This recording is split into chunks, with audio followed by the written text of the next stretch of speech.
አባቱ ሰላም ነው አባቴ አለን። ቅር ካላለ የሆነ ጥያቄ ልጠይቅ ነበር። ችግር የለውም ጠይቀኝ። እሺ ሰላም ነው እናት? ከአንተና ከእናት ቀድሞ ቢሞት ቢባል ማን ይሞት ትላለህ? እንዴ ምን አይነት ጥያቄ ነው? በጣም ይቅርታ ማለት የራሴ አስተሳሰብ ስላለኝ እሱን ማወቅ ስለፈለኩኝ ነው።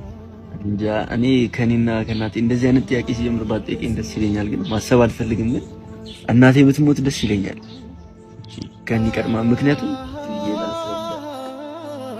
እሷ የኔን ስቃይ ከምትሰቃይ ሞታ እኔ የእሷን ስቃይ እድሜ ልክ ብሰቃይ ይሻለኛል። እሷ የኔን ስቃይ እድሜ ልኳን ከምትሰቃይ እኔ እናቴ ምንም ባትሆን ደስ ይለኛል፣ ግን እሷ ሞታ እኔ ስቃይ ሙሉ ብሸክም ይሻለኛል። እሷ የኔን ስቃይ አትችለው። በጣም አመሰግናለሁ። የኔም ማስተሳሰብ እንደዚህ ነውና አመሰግናለሁ። እናቴ ረጅም እድሜ ይስጦት። እሺ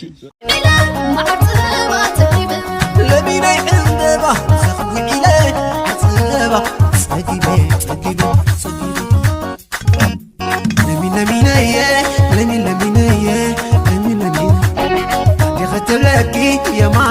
ተጻዋርነተይ ናይ ጂሮ ተጻዋርነት ከይደለሁ ጂሮ ተጻዋርነት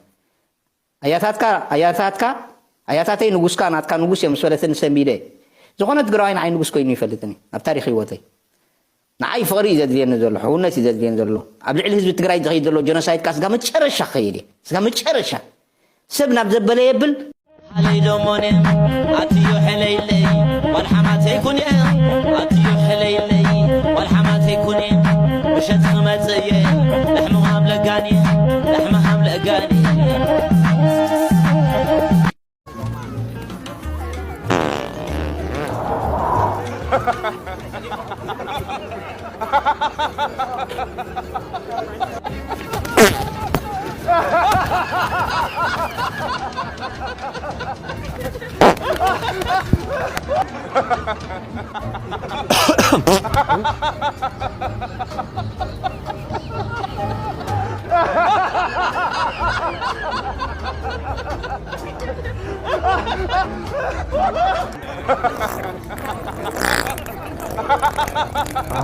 Why won't it stop?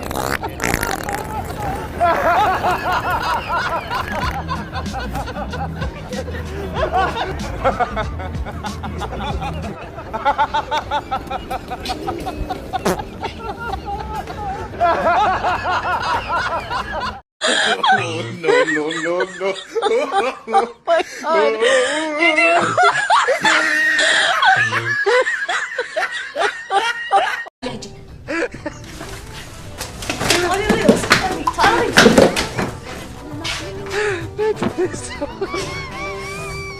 تتكلمي ودي مو دار مسكافة بس حاسة تسعي ما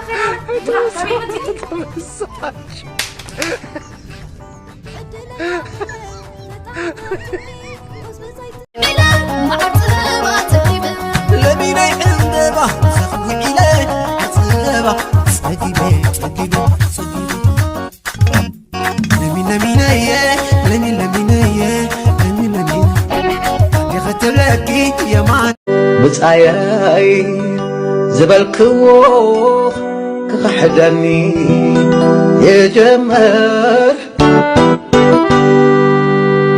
شو هاتيقن درهو نخلو زكارر صبغ زقبر صبغ زيفر كحلفونو صبغ زقبر صبغ زيفر كحلفونو صافي